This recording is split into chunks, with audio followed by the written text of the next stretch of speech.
when the walls fall down, and when walls come down on your old town, you begin a bit unassured, a bit insecure. I climbed up and I saw the world I liked. I'd like to ask each of you could tour with any artist or band, alive or dead, that you would have always dreamed of. I'd like to ask each of you who or what band would it be? I know it's impromptu, but I think the kids would think that'd be pretty cool. I would say the Mescaleros, which is sort of weird that I went to the Clash, but I love Mescaleros.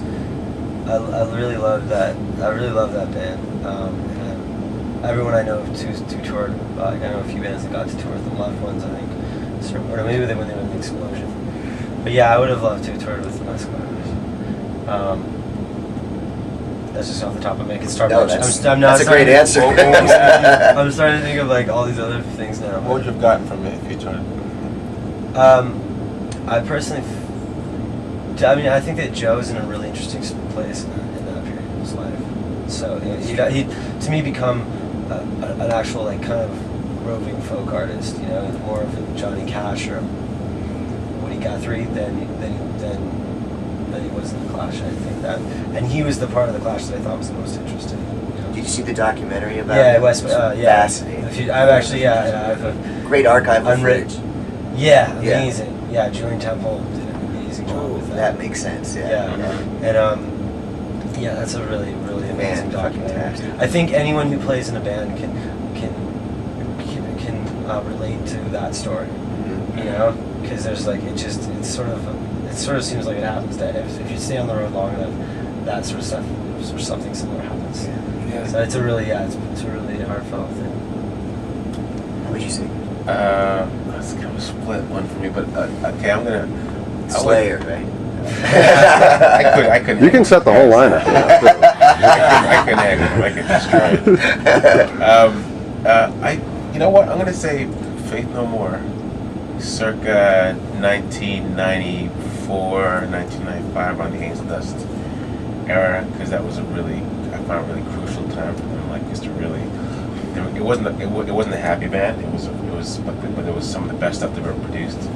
And the live shows apparently were just like legendary, just no holds barred, like on stage. So I'd say that. I'd say Sam Cooke. I definitely enjoy watching that show every single day. And I think the crowd would be full of a lot of beautiful women. And that would also be nice to look at. But yeah, he had some one of my favorite voices of all time, and some of the greatest songs that I've known. So I'd enjoy that. That's three great answers. Definitely. Oh, pass. But you wouldn't go to some Flophouse hotel after the show. Well, yeah, you gotta be careful when you go after the show. It'd be like Twilight. Yeah, I might not hang with him after the show.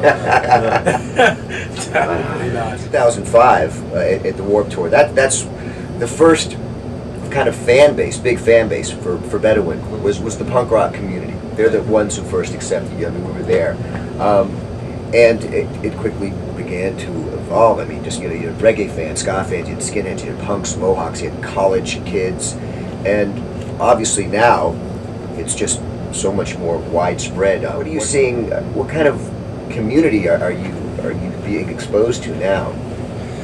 It's so different from country to country. If you come to Canada, if we're in Canada, it's everything. Everything. Yep. And if we're in the UK, it's maybe the same.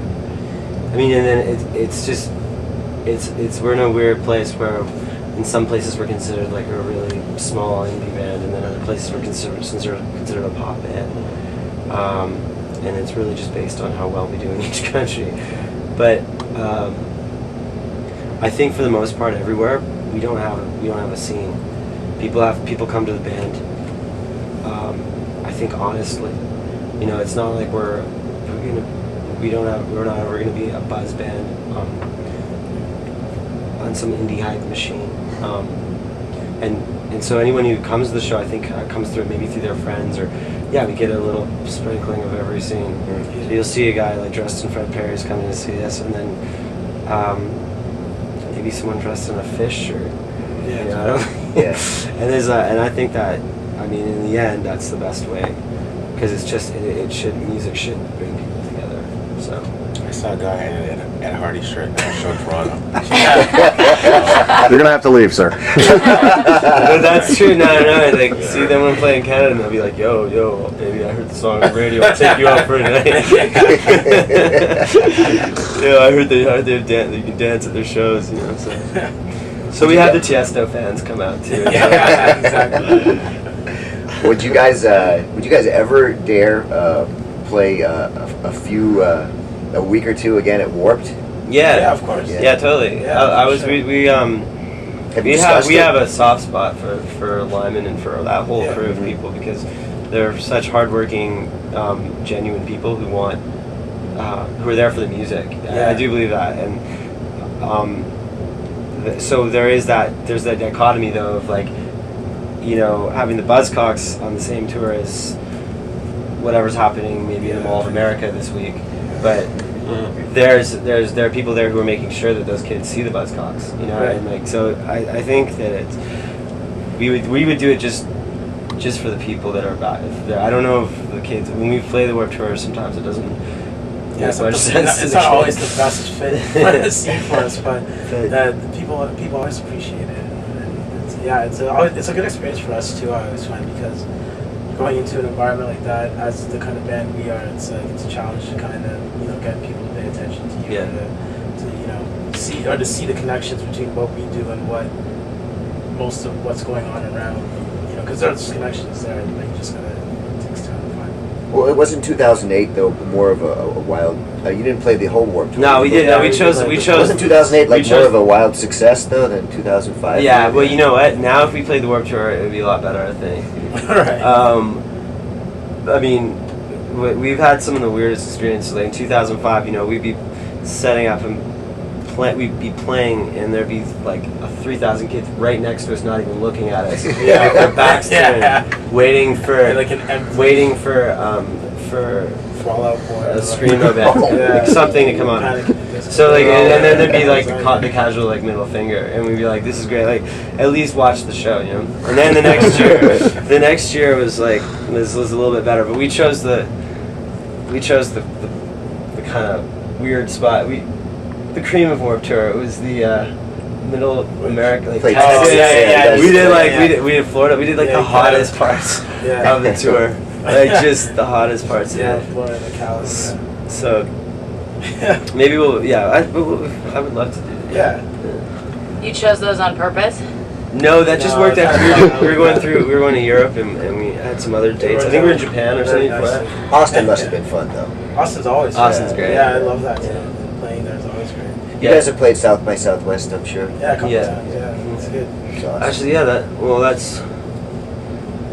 that's when we met the Bronx guys. Actually, that was on that. Yeah, band that's tour. when that's when we first saw them. Did the El Mariachi thing too. Yeah, because I just finished a record with a French singer